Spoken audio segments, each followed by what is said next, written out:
Siang semuanya, kita berjumpa kembali dalam seminar edukasi Wardaya yang kali ini bertopikkan tentang strategi Jitu menembus universitas unggulan dunia serta meraih beasiswanya, ya.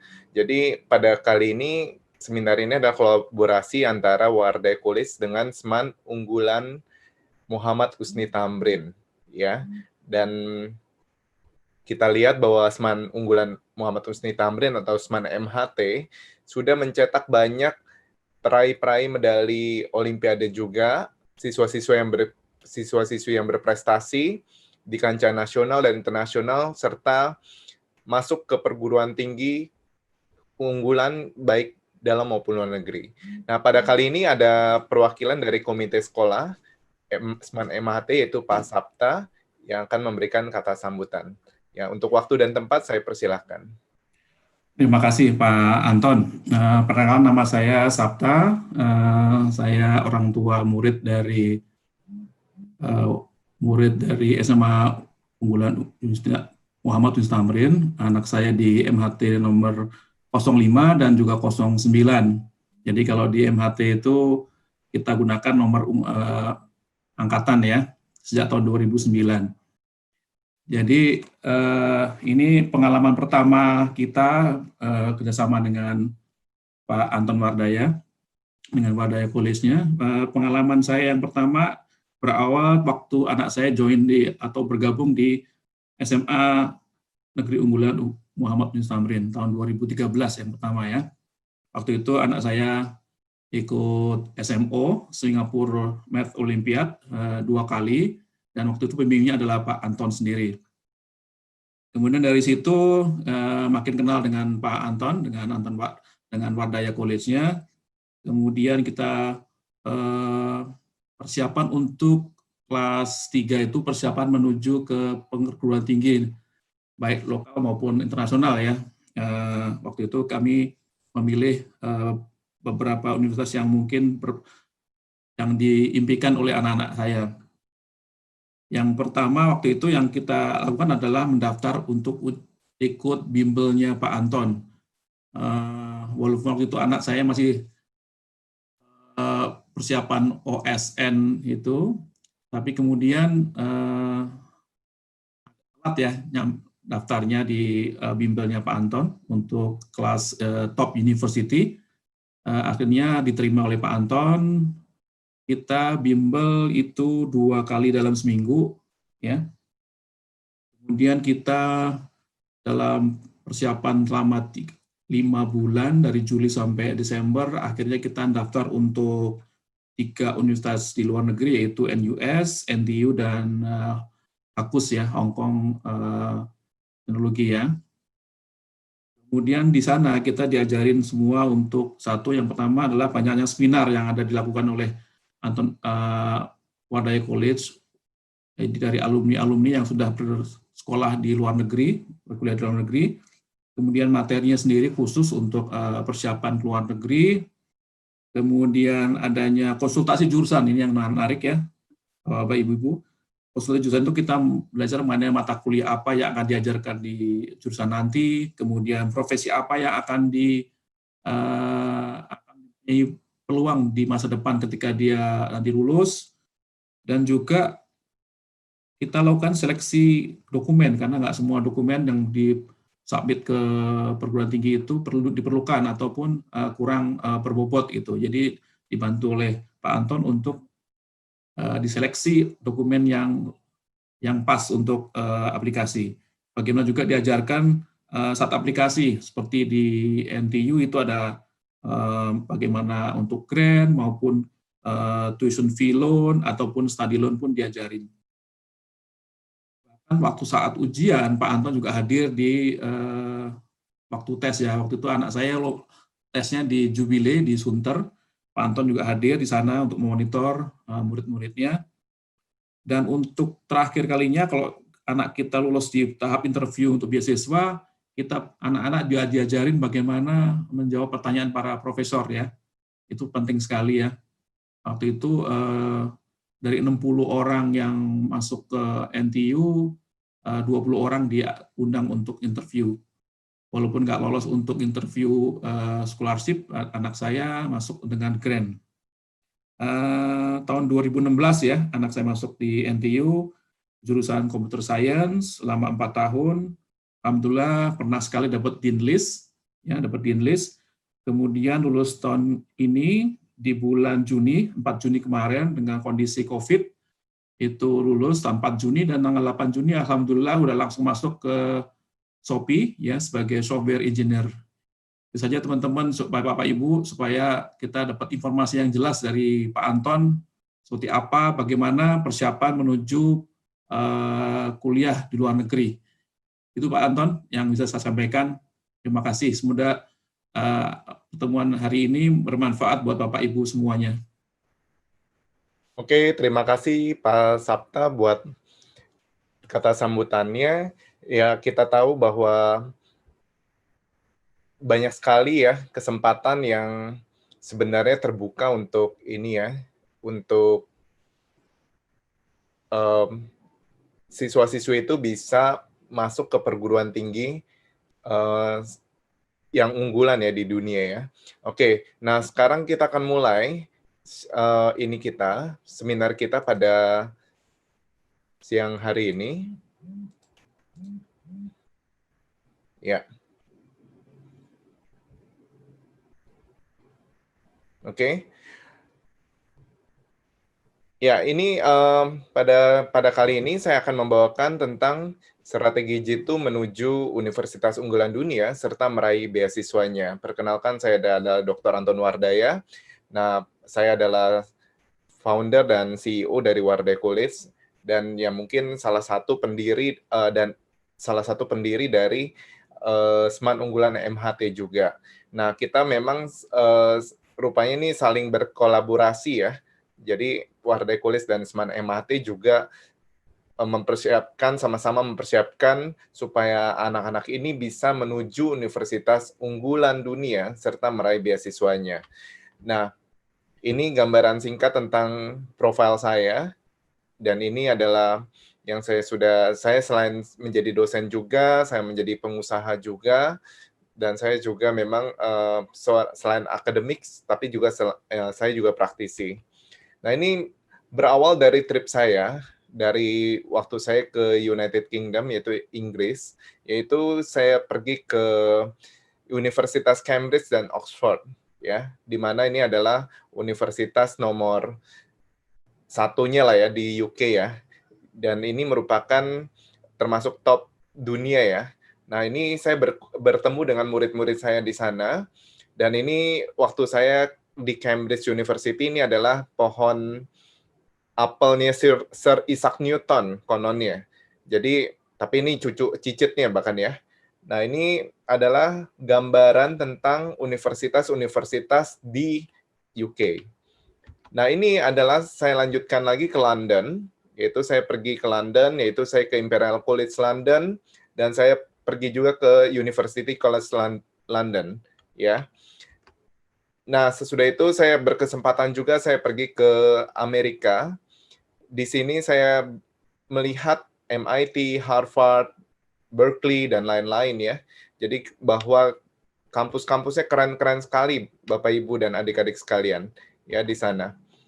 Dan selain itu saya berkesempatan juga saya datang ke Google Office ya. Jadi Google Office kebetulan ada murid saya yang sudah bekerja di Google dan saya berkesempatan untuk diajak berkeliling Google Campus Tour ya.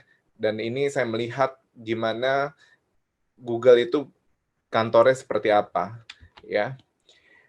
Nah, kalau kita perhatikan di sini dari kehidupan kita dari SD, terus sesudah itu SMP, SMA, habis itu masuk ke universitas bahkan dunia kerja.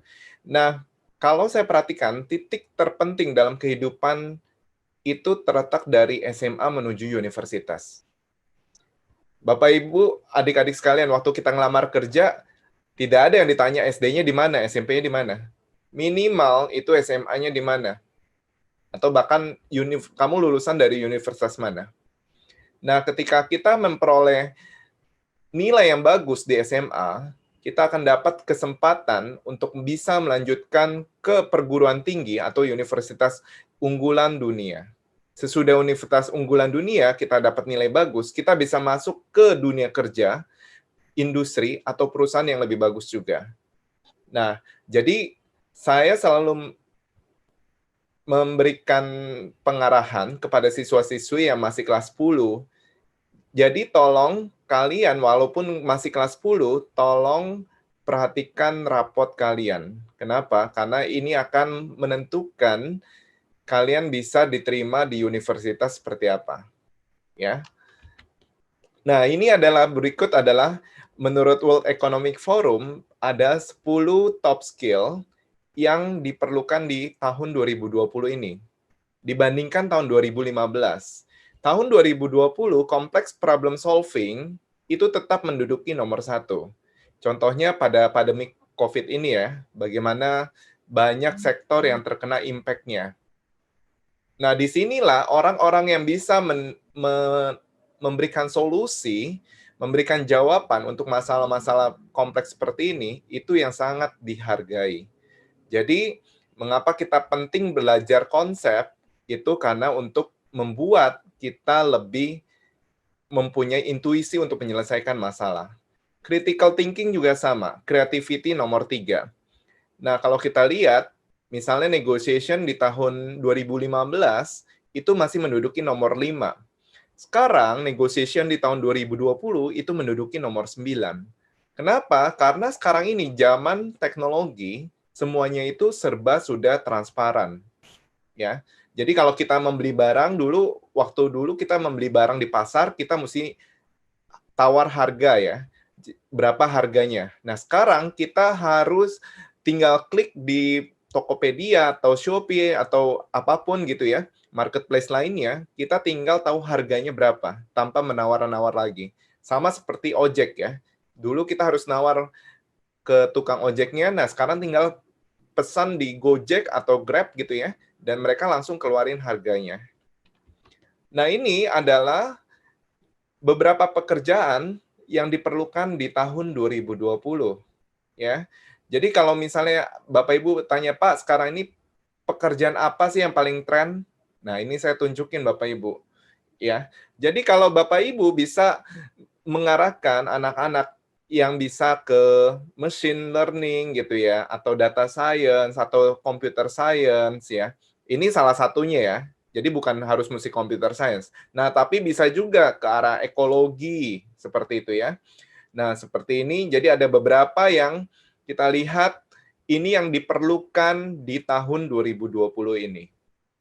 Ya. Selanjutnya, banyak juga yang bertanya kepada saya, Pak, bagaimana saya bisa menentukan jurusan untuk anak saya?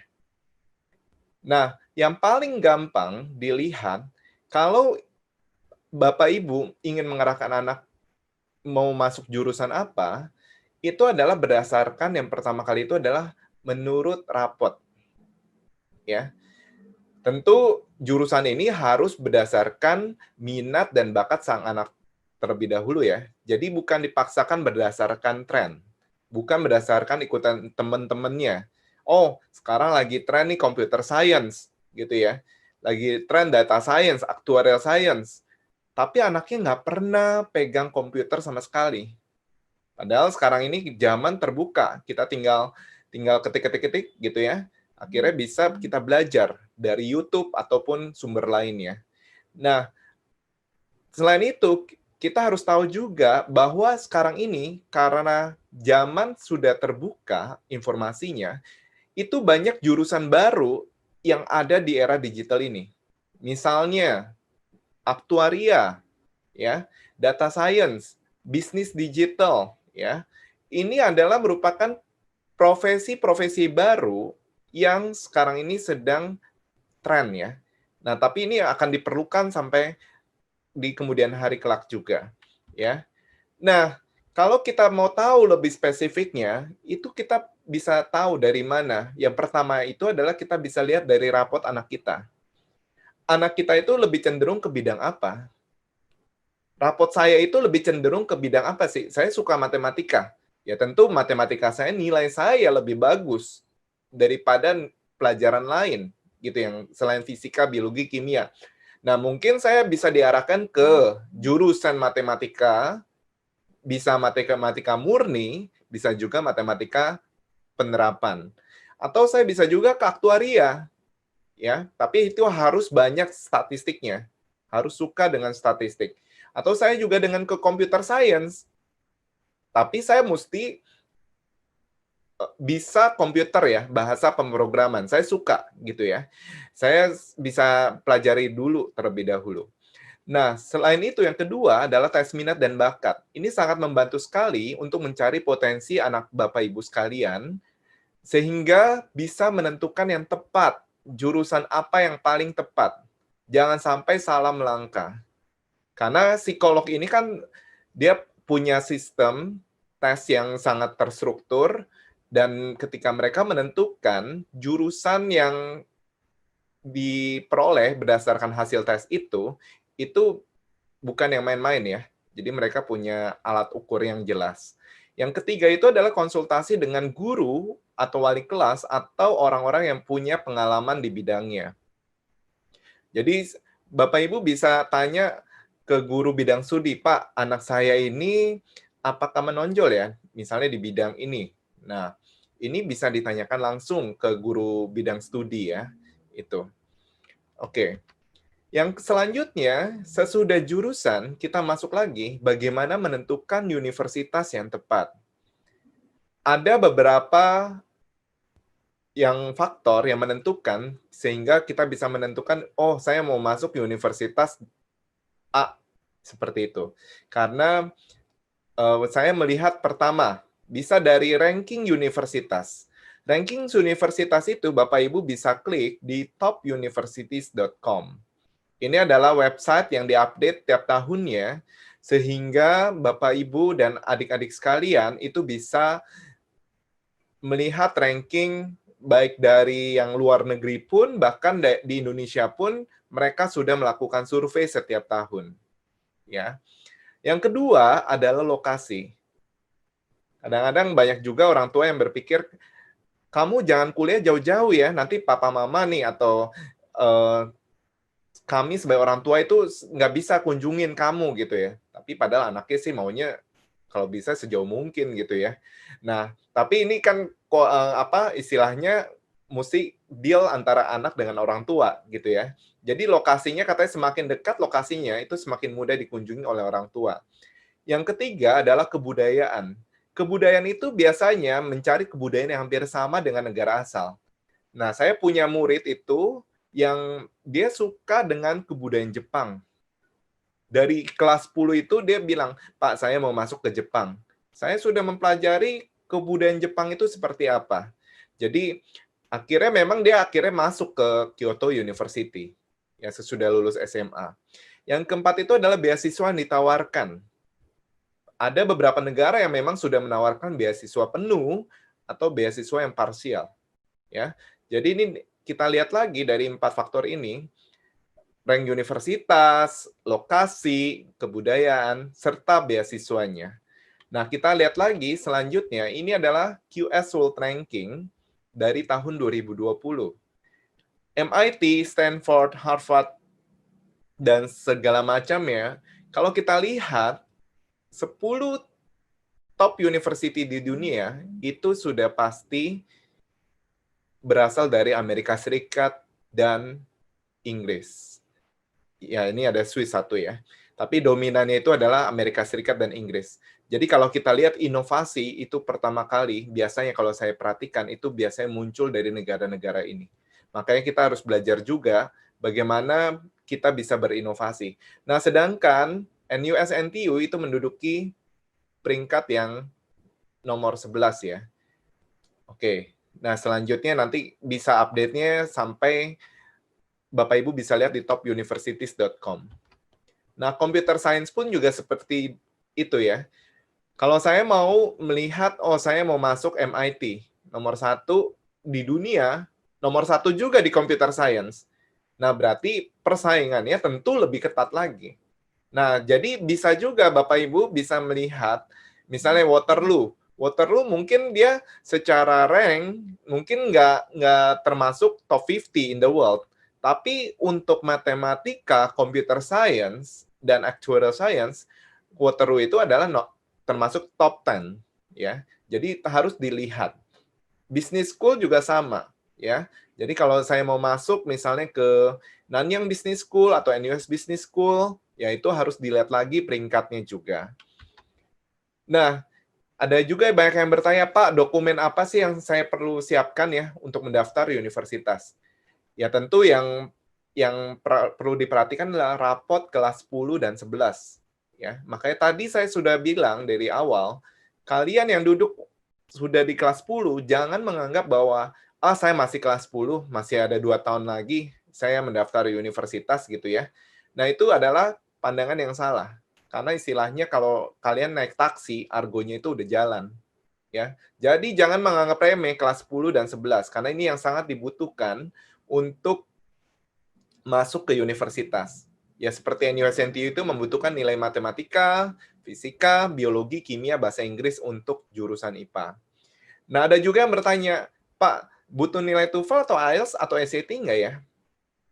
Beberapa negara seperti Amerika Serikat itu mewajibkan untuk tes TOEFL.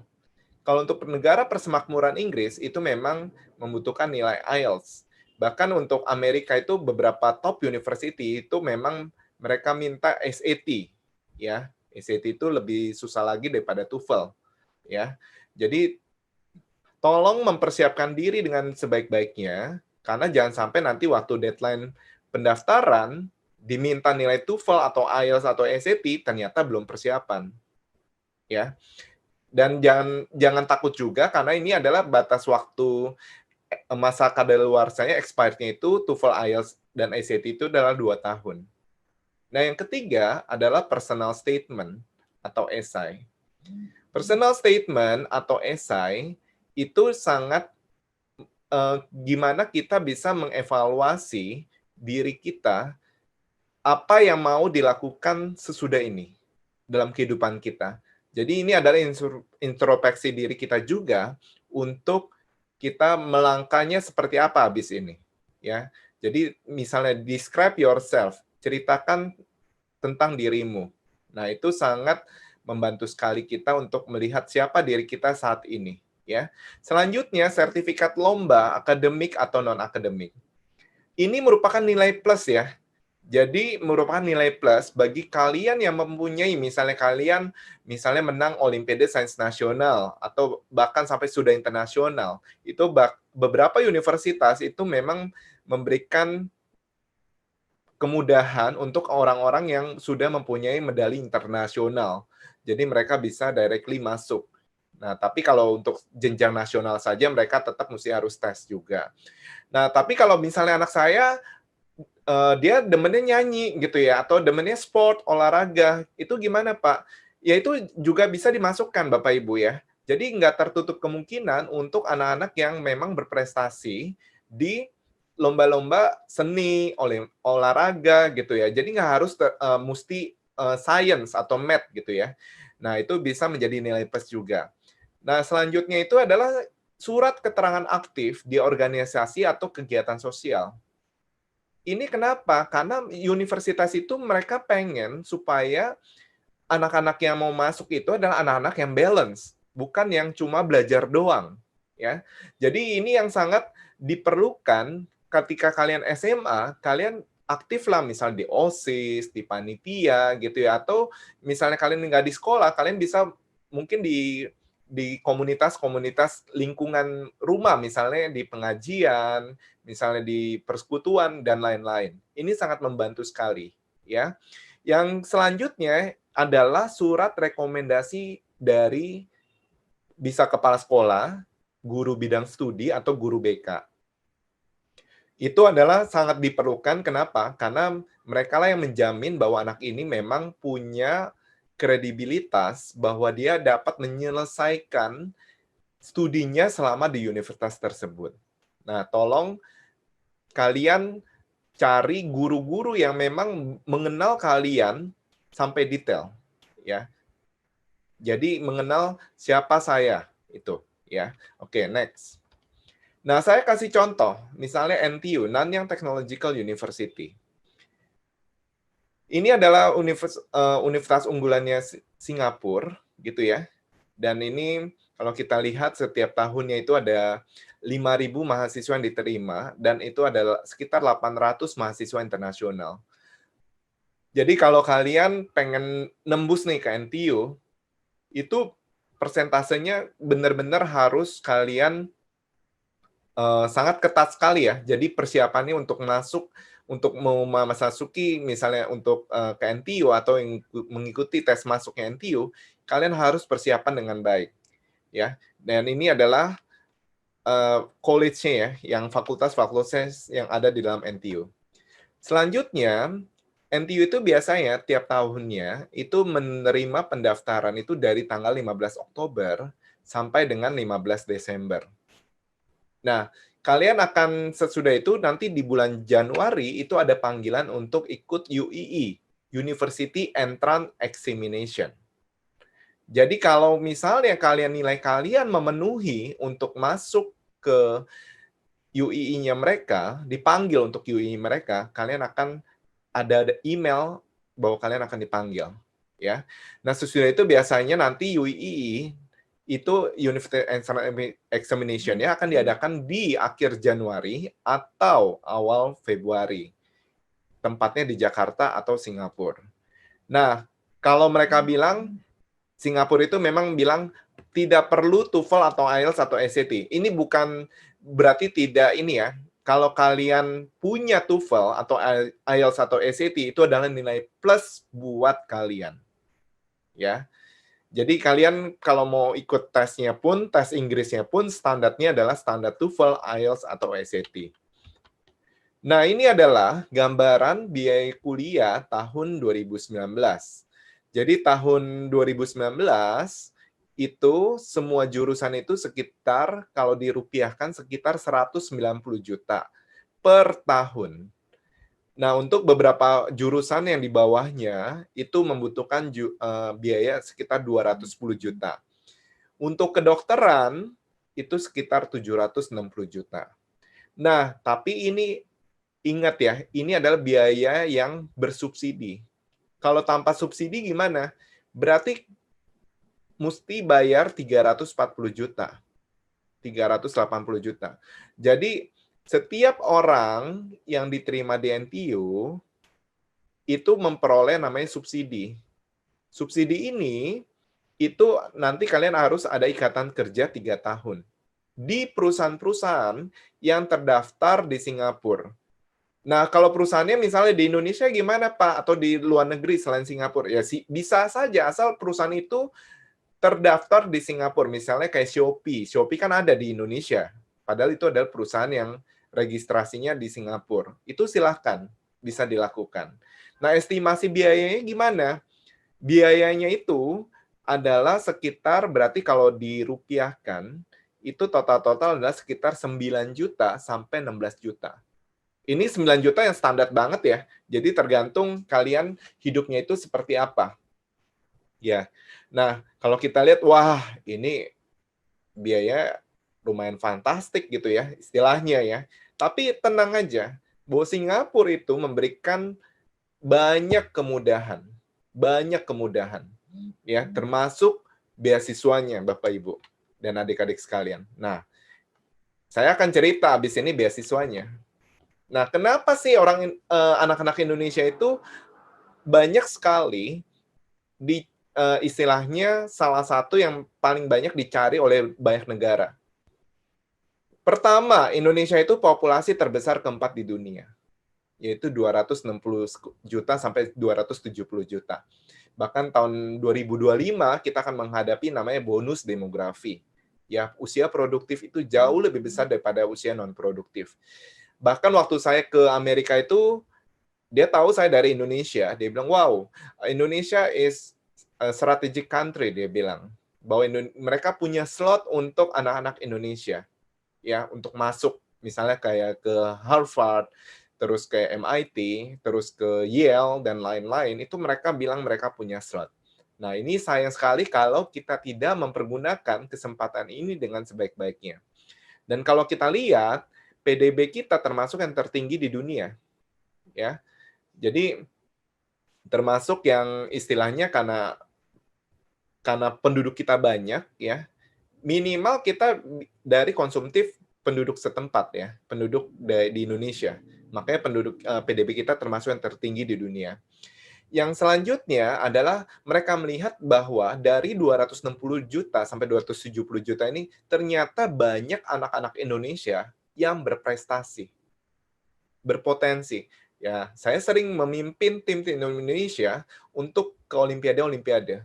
Dan mereka melihat bahwa anak-anak Indonesia itu yang banyak sekali yang berprestasi. Nah, salah satunya dari MHT ya. Banyak yang dikader di Seman MHT, dan akhirnya mereka bisa berprestasi di kancah nasional dan internasional, dan mereka bisa melanjutkan perguruan tinggi atau universitas dunia. Ya, oke.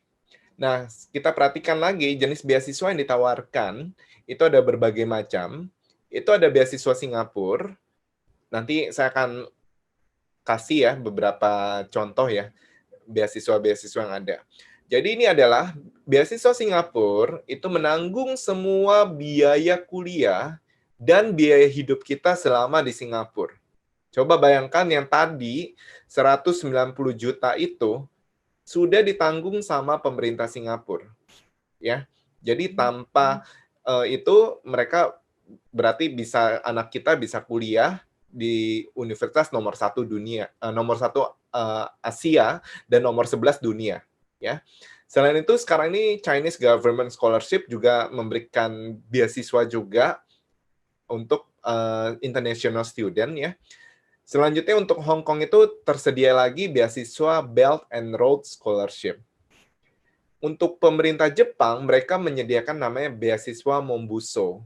Biasanya yang mau masuk ke Todai, Tokyo University, Kyoto University, itu mereka menyediakan beasiswa seperti itu. Nah, untuk Korea, mereka menyediakan namanya Korean Government Scholarship Program. Jadi ada beberapa univ seperti KAIS gitu ya, Korean Advanced Institute Technology itu, Science Technology memberikan beasiswa penuh. Saya pernah ke KAIS juga, dan saya lihat memang bagus sekali universitasnya untuk riset. Ya, jadi biasanya KAIS itu biasanya terima sekitar 5 sampai 6 orang setiap tahunnya dari Indonesia ya. Dan itu udah pasti yang keterima itu adalah dapat beasiswa. Nah, selanjutnya saya kasih contoh misalnya beasiswa NTU. Nanyang Scholarship itu memberikan beasiswa dan manfaat seperti ini. Nah, tapi biasanya yang sering diterima orang Indonesia itu adalah ASEAN Scholarship. Uang sakunya itu diberi 5.800 per tahun. Ya, biaya kuliah itu di cover semuanya Bapak Ibu. Jadi uang sakunya 5.800 dibagi 12 sekitar 450 sampai 500 ya. Berarti dari 900 itu sudah di cover sebagian Bapak Ibu. Nah, berarti sekitar let's say sekitar $500 Sing. $500 Sing, anak Bapak Ibu bisa sekitar 5 juta, itu sudah bisa kuliah di universitas nomor 1 di Asia. Kalau kita lihat, menarik sekali ya, 5 juta, biaya kuliahnya sudah disubsidi ya, istilahnya nggak usah bayar lagi, ya biaya kita cuma bayar biaya hidup sekitar 5 juta per bulan. Ya. Nah, ini sangat menarik sekali. Nah, ada juga yang mungkin ada Gokeng Sui Scholarship ya. Itu juga memberikan lebih lagi sih Gokeng Sui, tapi itu ASEAN itu sekitar 3 orang yang didapat ya. Berarti mesti bersaing dari Malaysia, terus dari Vietnam dan lain-lain. Ya. Oke. Next. Nah, kalau misalnya anak saya tidak dapat beasiswa gimana, Pak? Ternyata Singapura itu memberikan lagi kemudahan. Kita bisa mengajukan tuition fee loan, yaitu pinjaman biaya kuliah, dan study loan, biaya pinjaman studinya selama kita anak kita kuliah di Singapura. Nah, itu berarti sekitar pinjaman maksimum yang bisa diperoleh itu adalah sekitar 130 juta per tahun. Nah, ini sangat membantu sekali kalau kita dapat, jadi ini study loan ini kita istilahnya dikasih soft loan ya, pinjaman lunak Bapak Ibu. Ini dikembalikan waktu anak kita lulus dan sudah bekerja.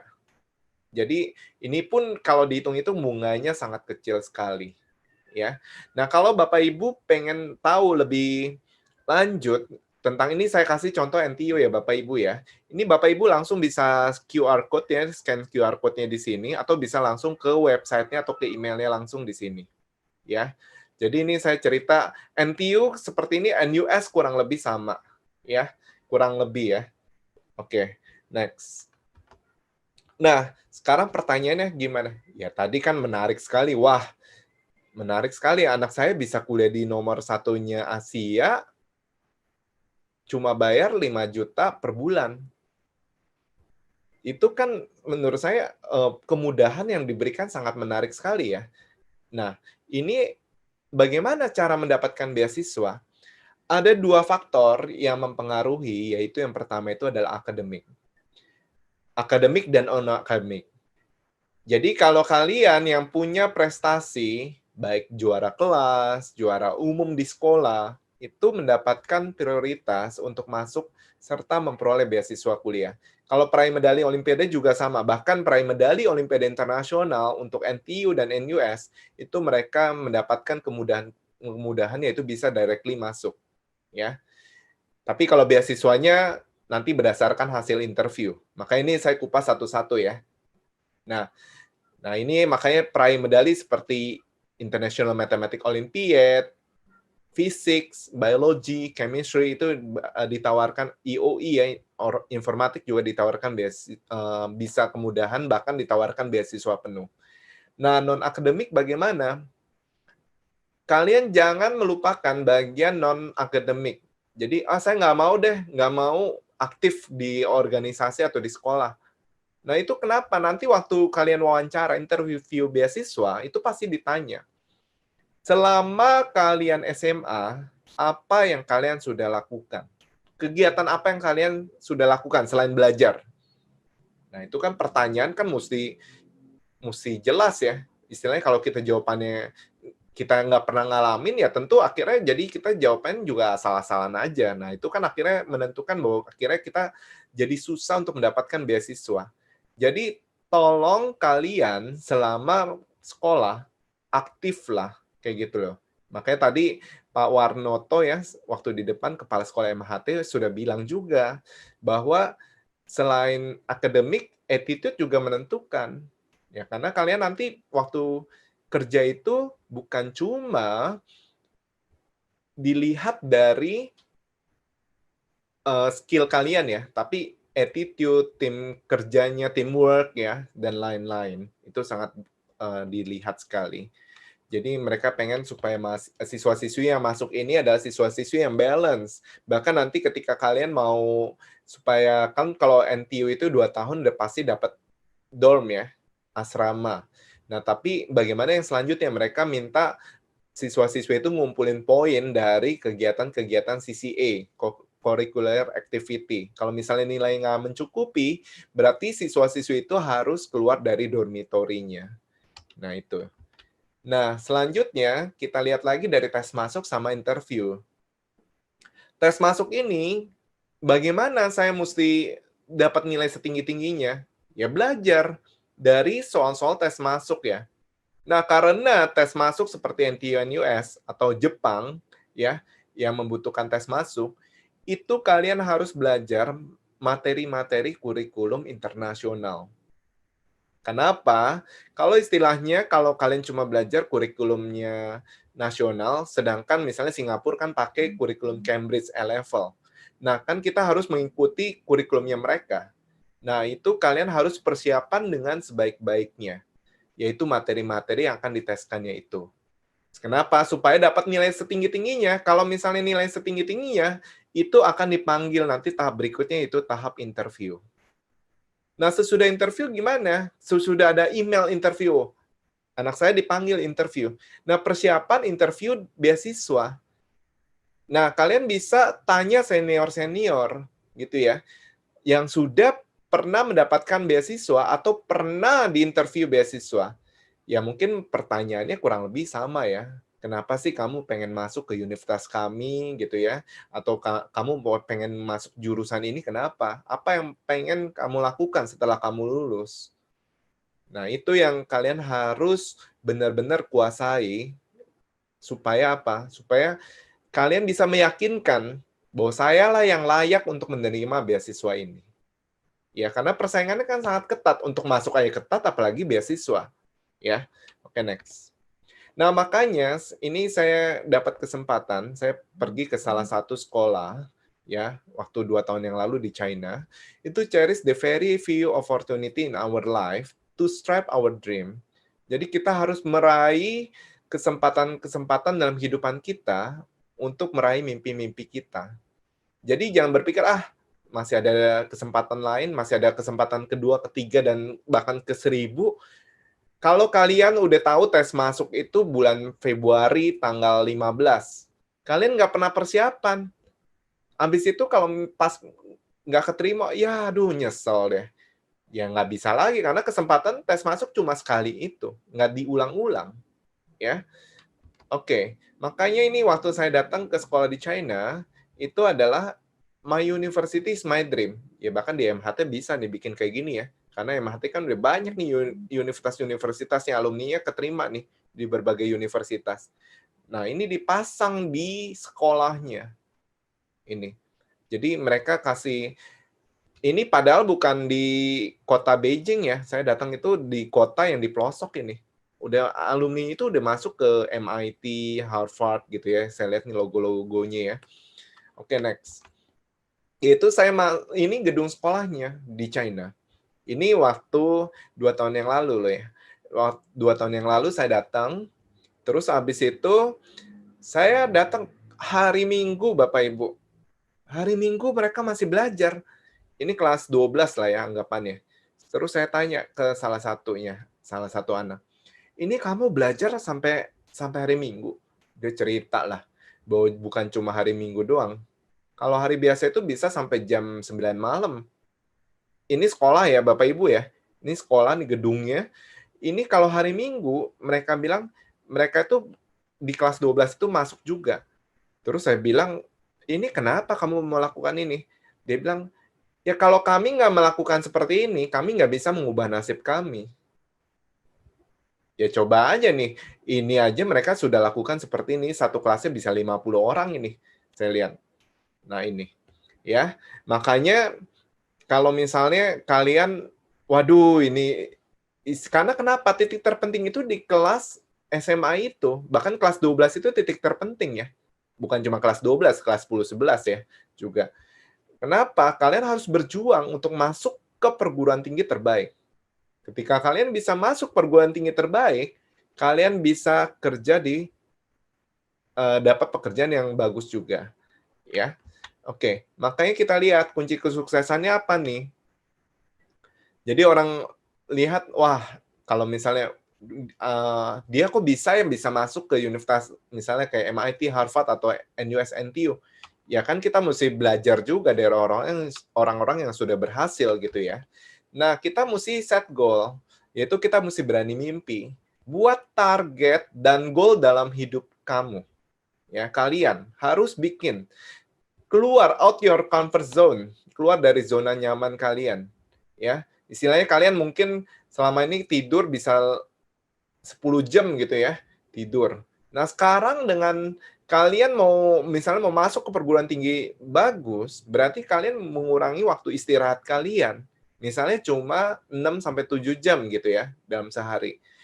Kenapa? Berarti waktu lebih tidurnya tadi itu dipakai untuk belajar.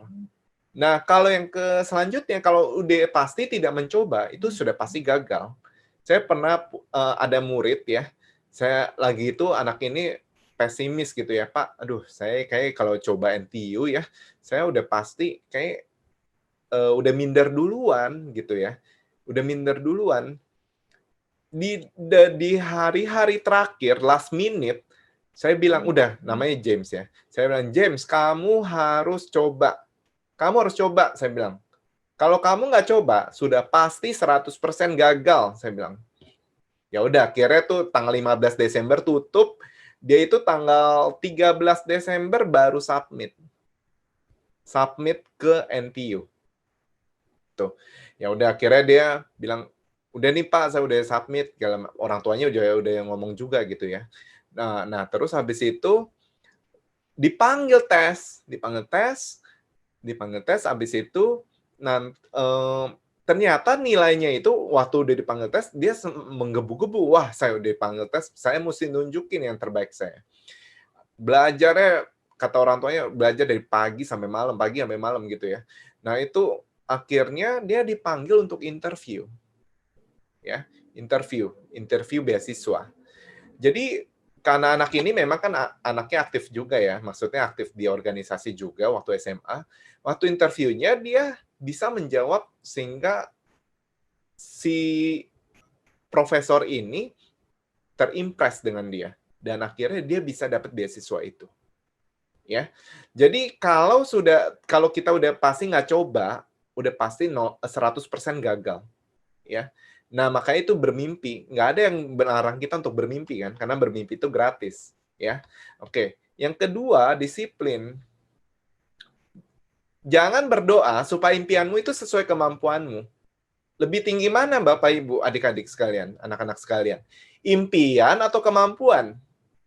Ya tentu impian dong. Saya mau masuk nih NTU NUS atau MIT, Harvard gitu ya. Kemampuan kita biasanya kan masih di bawah sini ya. Nah, gimana saya mesti upgrade saya punya kemampuan supaya saya bisa meraih impian kita. Bukan kita downgrade impian kita.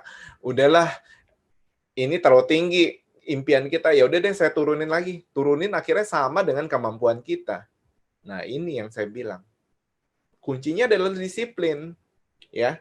Kalau saya perhatikan mereka-mereka itu yang berhasil untuk masuk ke perguruan-perguruan tinggi, baik dalam maupun luar negeri, itu mereka mengerjakan soal sebanyak-banyaknya. Yang penting kan ngerti dulu konsep ya. Setelah konsep, ngerti, kerjain soal sebanyak-banyaknya. Ya. Oke. Kita lanjutkan. Yang selanjutnya adalah kerja keras. Jadilah orang di atas rata-rata. Jadi kalau misalnya yang rata-rata segini ya, kita mesti lebih dong daripada yang rata-rata ini. Ya. Makanya kita harus belajar dari si semut.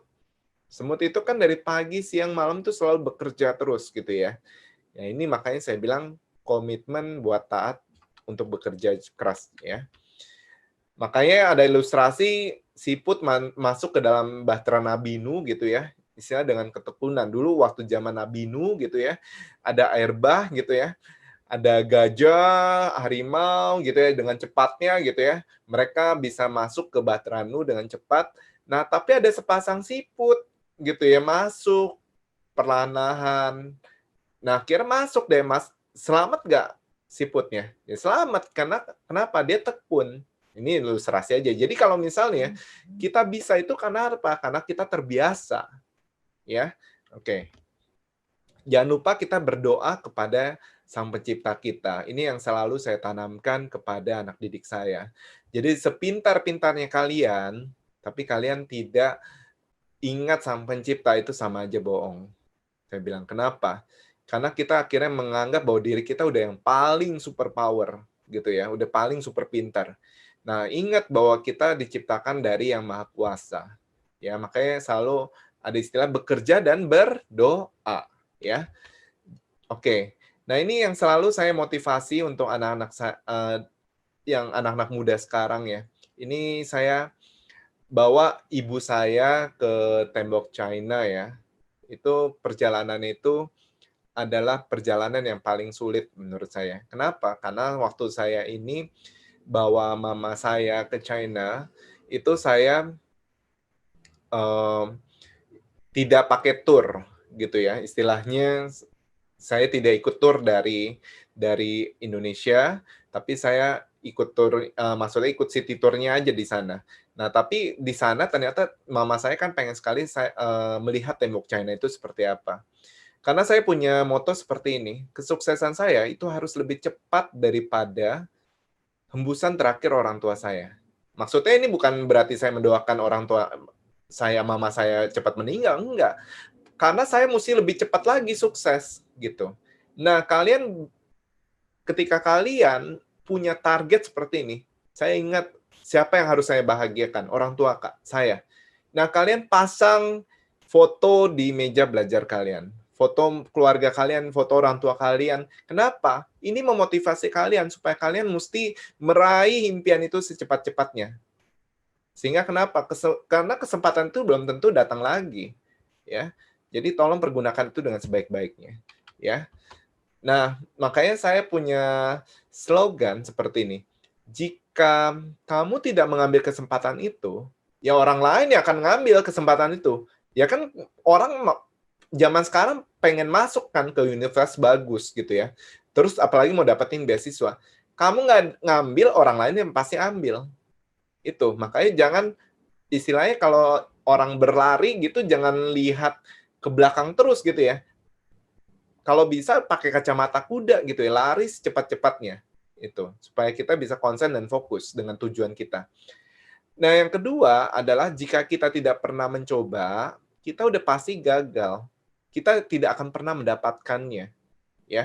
Jadi cobalah gitu ya. Misalnya, oh MIT nih, kok susah gitu ya. Tapi kan nggak pernah coba gitu ya. Ya udah pasti gagal. Kayak misalnya salah satu itu adalah alumni dari Smart MHT ya. Itu namanya Samuel Leonardo Putra. Nah, lagi itu saya udah bilang, saya dapat email dari Oxford University. Saya bilang, saya kayaknya kamu bisa nih ya untuk masuk ke Oxford University. Tadinya kan dia cuma berpikiran ya udah Singapura, NUS/NTU atau Hong Kong lah paling jauh ya. Saya bilang nih kamu, padahal MHT itu waktu dia itu angkatan pertamanya MHT. Istilahnya belum ada profil sekolah, belum ada alumni itu seperti apa. Saya bilang coba deh Sam, saya bilang coba gitu ya. Dan akhirnya dia coba. Dan dia dapat loh. Sekarang ini S1-nya di Oxford University, bahkan udah sampai S3 di Oxford University. Sebentar lagi dia akan lulus nih dalam waktu dekat. Jadi yang penting adalah coba dulu, ya. Bahkan nanti dia akan mau balik ya, jadi menteri ya. Itu cita-cita dia dari dulu. Nah itu makanya. Yang ketiga adalah kesempatan itu belum tentu datang untuk kedua kalinya. Jadi jangan berpikir, nanti masih ada kesempatan lagi. Enggak. Jadi kalau kalian udah bilang, ini kesempatan saya harus pergunakan ini dengan sebaik-baiknya. Ya. Nah, kalau yang keempat, itu jangan pernah berputus asa gitu ya. Kalau gagal, ya coba lagi. Saya nih belum ketemu nih jawabannya ya, jawaban matematika nih dari soal ini ya. Gimana? Ya saya bisa, sekarang kan zaman terbuka ya, kita tinggal coba, mungkin ada yang salah nggak sih? Atau saya mungkin bisa tanya dengan teman-teman yang memang sudah bisa, atau apa gitu ya. Jadi kita jangan pernah putus asa, baru ngerjain satu soal udah putus asa gitu ya. Nah itu mentalnya mesti diubah ya. Nah ini saya sendiri, kita Wardai College sendiri sudah banyak kerjasama ya, salah satunya dengan Waterloo gitu ya, terus dengan beberapa universitas juga, ini profesornya datang juga ke Wardaya. Nah ini dengan Hong Kong University, jadi kami sering mengadakan seminar-seminar seperti ini ya, tapi karena sekarang ini kita kebanyakan seminarnya online, jadi via Zoom aja ya. Oke, nah ini kami juga sudah membuka kelas top universitas, kelas top regional universitas, yaitu untuk kelas persiapan universitas dalam maupun luar negeri. Dan kami sudah membuka kelas pembelajaran jarak jauh itu online dari tahun 2013 ya, untuk olimpiade, top universitas dan top regional universitas. Pre-top juga sudah. Nah, ini kami sudah membuatnya dari tahun 2013. Makanya pas sekarang ini kami nggak kaget gitu ya, karena kami sudah menyediakan infrastruktur itu memang sudah dari 7 tahun yang lalu. Nah, ini kalau Bapak, Ibu, dan adik-adik sekalian ingin terkonek dengan kami, ini bisa hubungi di sini. Jadi di nomor telepon ini, dan terus di sini ada Instagram kami di Wardai College. Jadi berbagai informasi kami akan upload nanti kami minggu depan, kami akan ada seminar tentang bagaimana bisa menembus Nanyang Technological University. Ya, itu diadakan di hari Sabtu depan jam 13 juga. Nah, yang bawakan itu adalah James yang tadi, ya. Jadi yang tadi yang saya cerita itu nanti akan bawakan menjadi narasumber. Nah, ini ada perwakilan resmi dari universitas ya. Jadi Bapak Ibu bisa, kalau mau ke NUS, saya mau tanya nih tentang NUS, Bapak Ibu bisa ke Ibu Riana gitu ya, di Creosis Education. Kalau mau ke CUHK, Chinese University of Hong Kong di Shenzhen, gimana? Saya hubungi Ibu Mariana. Kyoto University, Ibu Dini. Untuk Waterloo University, Bapak Ibu bisa hubungi Pak Bobi. Nah, ini selain itu ada Edinburgh, Toronto University, Sampurna, Podomoro University. Ya. Nah, ini kami ada beberapa kerjasama juga dengan beberapa institusi, misalnya Bapak Ibu ingin belajar misalnya TOEFL atau IELTS atau bahasa Inggris gitu ya, atau SAT, Bapak Ibu bisa hubungi Sun English gitu ya. Untuk bahasa Jepang, Bapak Ibu bisa hubungi Jellyfish Education. Untuk tes minat dan bakat, bisa hubungi Kairos Consulting. Ya. Nah, ini kami akan adakan minggu depan, itu seminar yaitu strategi Jitu menembus Nanyang Technological University. Ini yang tadi James ya, yang tadi yang saya cerita awalnya tidak mau coba gitu ya ke NTU, nah bahkan sekarang ini dia dapat ASEAN Scholarship. Dia masuk ke Mechanical Engineering NTU. Ini adalah salah satu jurusan prestis di NTU ya. Ini Bapak Ibu nanti bisa langsung terkonek ya, langsung bisa registrasi di sini. Itu hari Sabtu depan. Nah, hari Minggunya kami akan mengadakan seminar tentang wajah pendidikan di Indonesia dilihat dari hasil ujian nasional. Meskipun sekarang ujian nasional sudah tidak diadakan, ternyata Departemen Data Science Wardah College itu menemukan banyak temuan-temuan baru dari hasil ujian nasional sebelumnya. Sehingga kita bisa mengambil langkah strategi apa untuk pendidikan, kemajuan pendidikan kita. Ini ternyata banyak sekali Bapak Ibu. Kami ketemu banyak temuan-temuan baru. Nah, nanti yang minggu depan akan dipresentasikan dari ini Christopher Matthew itu dari Toronto University, Farah itu dari mahasiswa ITB, Pak Prawira itu dari mahasiswa NUS.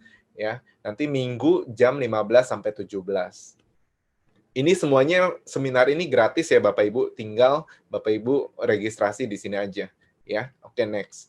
Jadi ini ada Universitas Prasetya Mulia, ini juga ya sering ngadain seminar bisnis juga Bapak Ibu. Kami punya komunitas pengusaha Indonesia juga. Nah, sering berkolaborasi juga. Nah, ini Bapak Ibu kalau Bapak Ibu mau tahu misalnya universitas-universitas lainnya, Bapak Ibu bisa tanya juga ke Sun Education ya. Ini ya banyak universitas ini ada Sun English juga. Ya. Oke. Nah, ini yang lainnya yaitu EduBridge, yaitu mereka akan mengadakan Virtual Education Expo yang diadakan tanggal 18 sampai 19 dan 25 dan 26 Juli. Ini biasanya yang mau masuk ke CUHK Shenzhen ya. Ini banyak yang mereka menawarkan beasiswa sampai 100% juga. Gitu. Nah, ini kalau untuk yang Jepang, Bapak Ibu bisa langsung ke Jellyfish Education ya. Ini biasanya Kyoto University, Bapak Ibu. Kyoto University International. Ini biasanya ke Jellyfish ya. Ini mereka menawarkan beasiswa 100%. Ini minggu depan ya. 25 Juli itu ada seminar tentang Kyoto University Advanced Science. Ini menawarkan beasiswa sampai 100% juga. Nah, kami Wardah College dan Kairos Consulting mengadakan tes minat dan bakat secara online. Nah, karena kami mengadakannya banyak, ini biayanya lebih murah Bapak Ibu. Jadi Bapak Ibu nanti bisa registrasi di sini. Ya, dibandingkan kalau misalnya mengadakannya secara personal. Ini online ya Bapak Ibu. Ya. Ya, Bapak Ibu bisa nanti tanya langsung ke Kairos Consulting. Oke. Nah, ini adalah testimoni kami dari anak-anak yang sudah kuliah dapat di NTU dan mereka ini dari luar Jabodetabek. Ternyata waktu kami membuka kelas online ini, kami memang pengen supaya setiap anak di luar Jabodetabek itu punya kesempatan untuk berprestasi, baik olimpiade, masuk perguruan tinggi yang terbaik dunia. Ternyata ini diraih tahun ini dari Pontianak, Bapak Ibu, Kalimantan Barat. Rahel ini dapat beasiswa penuh di NUS dan NTU. Perempuan lagi, kayak gitu. Jadi ini membuktikan bahwa sebenarnya perempuan atau dari daerah itu bisa berprestasi juga di kancah internasional, ya. Nah, nanti kalau Bapak Ibu masih ada pertanyaan lagi, itu Bapak Ibu bisa langsung connect ke ini ya. Kami punya WA atau nomor telepon seperti ini. Dan kami buka pembelajaran online wardaicollege.com. Ini kami buka untuk terbuka untuk umum, ya. Jadi diakses dimanapun saja, ya. Oke, mungkin dari saya sekian. Jadi jika ada yang mau ditanyakan, nanti bisa juga ke Instagram kami, yaitu @wardaicollege. Atau saya sendiri adalah @antonwardaya. Ya, nanti saya akan fallback ya, kalau Bapak Ibu direct message saya gitu ya, sehingga saya bisa tahu gitu kebutuhan Bapak Ibu sekalian. Oke, dari saya sekian. Terima kasih. Maju terus ya untuk Bapak Ibu, anak-anak sekalian di Seman MHT. Saya sungguh bersyukur. Saya waktu pertama kali mendirikan salah satu pendiri MHT ya untuk di bagian kurikulum, dan saya bersyukur dulu waktu saya mendirikan MHT itu bleeding ya, istilahnya berdarah-darah karena yang mendirikan kan mungkin cuma segelintir ya, cuma beberapa orang. Tapi ya kami bersyukur ya, alhamdulillah kami melihat bahwa sekarang ini MHT bisa menjadi nomor 1 di Indonesia. Ya, oke. Maju terus MHT, Tuhan memberkati kita semua.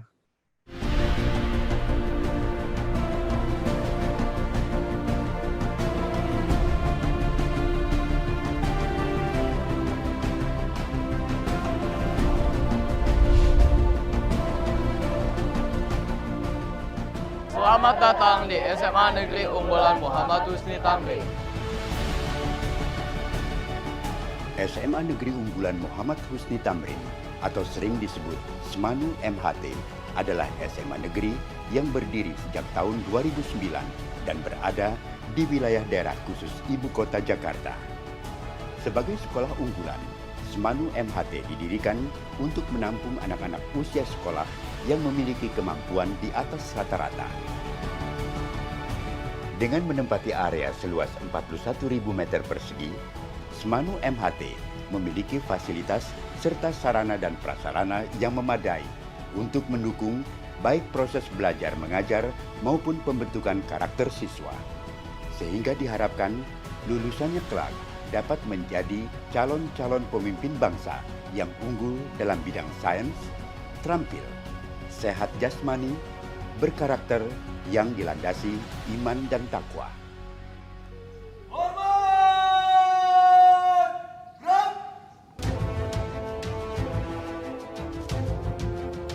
SMA Negeri Unggulan Muhammad Husni Tamrin atau SMANU MHT adalah sekolah berkurikulum nasional, internasional, berbasis sains dan berasrama.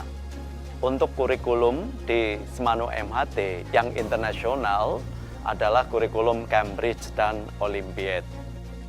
SMANU MHT mempunyai visi menjadi sekolah sains bertaraf internasional yang menghasilkan lulusan unggul dalam IMTAK dan IPTEK serta berdaya saing global. Di samping visi yang kami miliki, kami juga mempunyai misi dan juga tujuan. Tujuan utama dari pendidikan itu bukan hanya sekedar mempersiapkan anak-anak unggul dalam bidang akademis maupun non-akademis, tetapi ada satu hal yang paling penting yaitu attitude. Karena faktanya menunjukkan bahwa ternyata kecerdasan intelijensi pengaruhnya terhadap karir itu hanya 15%.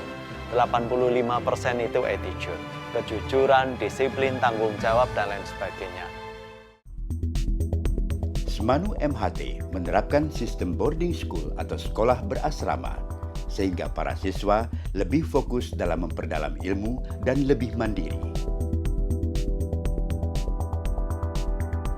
SMANU MHT merupakan sekolah yang dirancang khusus dengan berbasis penguatan pada mata pelajaran hard science dengan sistem satuan kredit semester serta menerapkan kurikulum Cambridge dan kelas Olimpiad. dalam rangka persiapan sertifikasi internasional AS dan A-Level. Karena kekhususannya di bidang hard science, maka sekolah ini diberi julukan sebagai School of Science Olympiad. Untuk menunjang kelancaran proses pembelajaran, sekolah ini dilengkapi oleh beberapa fasilitas, di antaranya laboratorium fisika, laboratorium biologi,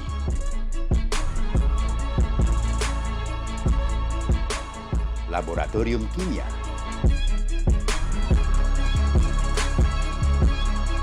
laboratorium matematika,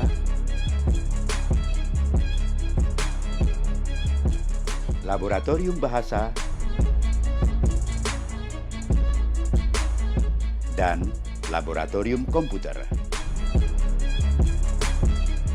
Ruang perpustakaan multimedia yang terhubung langsung dengan Perpustakaan Nasional, gedung kesenian dan keterampilan, gedung olahraga dengan fasilitas bola basket, futsal, bola voli, dan bulu tangkis, dilengkapi kolam renang, lapangan tenis, lapangan sepak bola, dan trek lari. Juga tersedia ruang OSIS, ruang auditorium, ruang bimbingan dan konseling,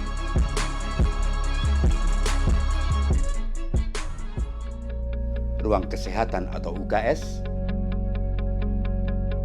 ruang ibadah,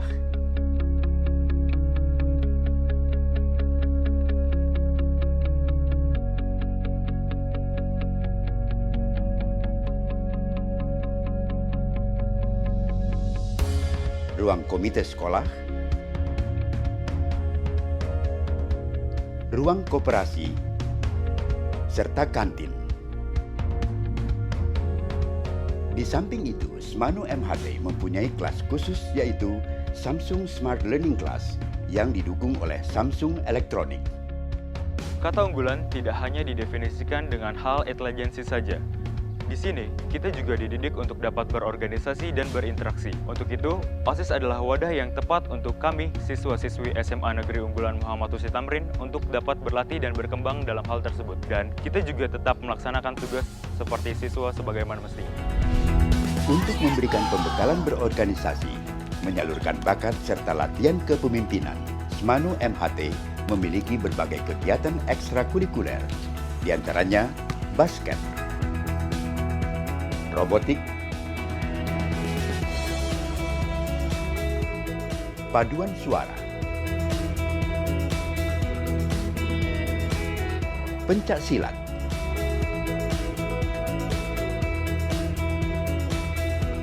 marching band,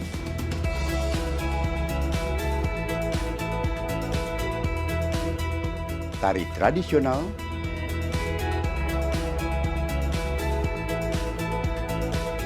English debate,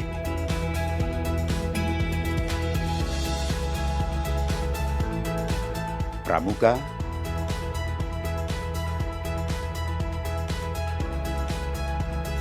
futsal,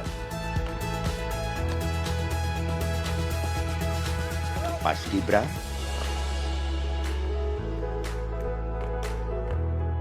drama, dan kelompok ilmiah remaja.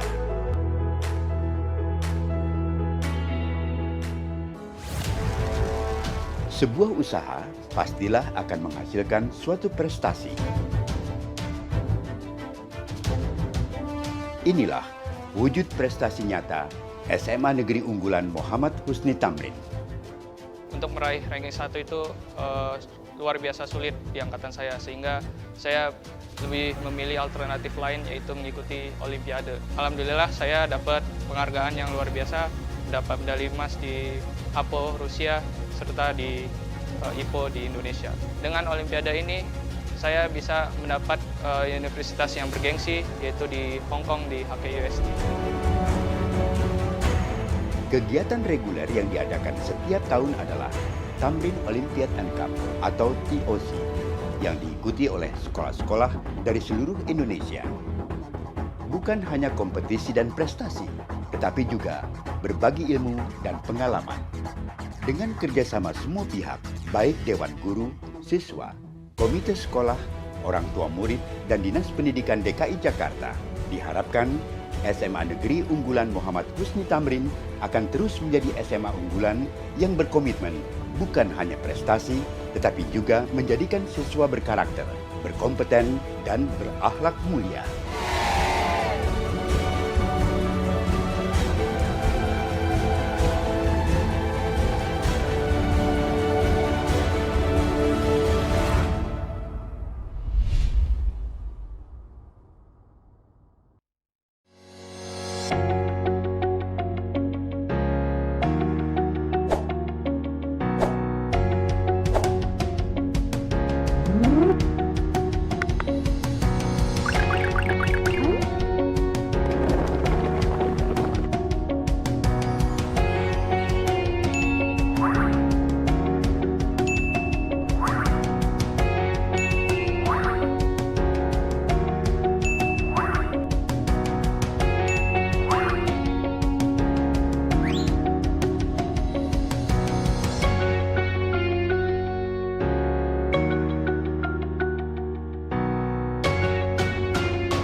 People always say that high school is the most memorable time in their life.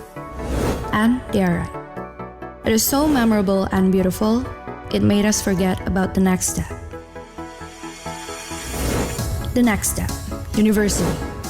Luckily, I was able to find a place where I could study and still make good memories.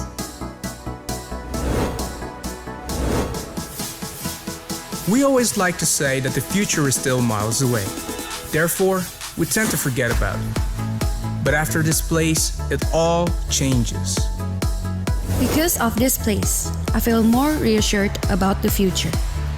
The grand name of Agung Podomoro makes me feel excited about the internship that I'm about to experience. Because there are so many opportunities that are being opened for me. Podomoro University is not just a place where you can seek knowledge or where you are being prepared to work. It is a place where we find our identity, our passion, new friends, and most importantly, a new beginning for us to make our own stories.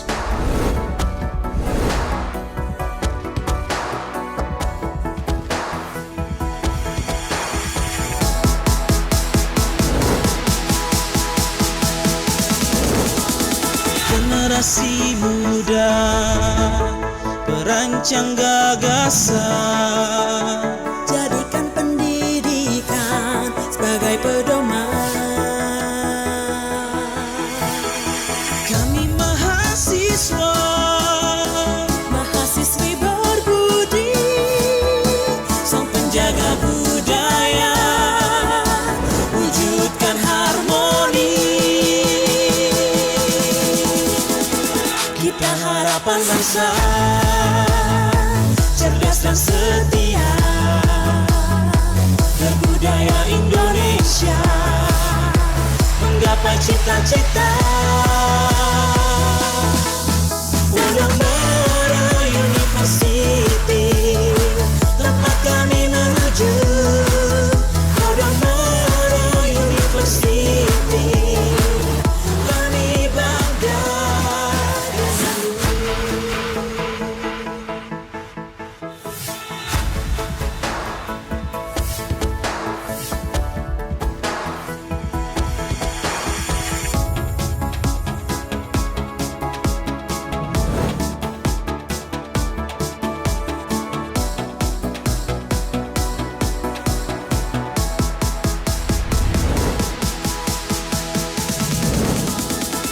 menyongsong hari esok, meraih cakrawala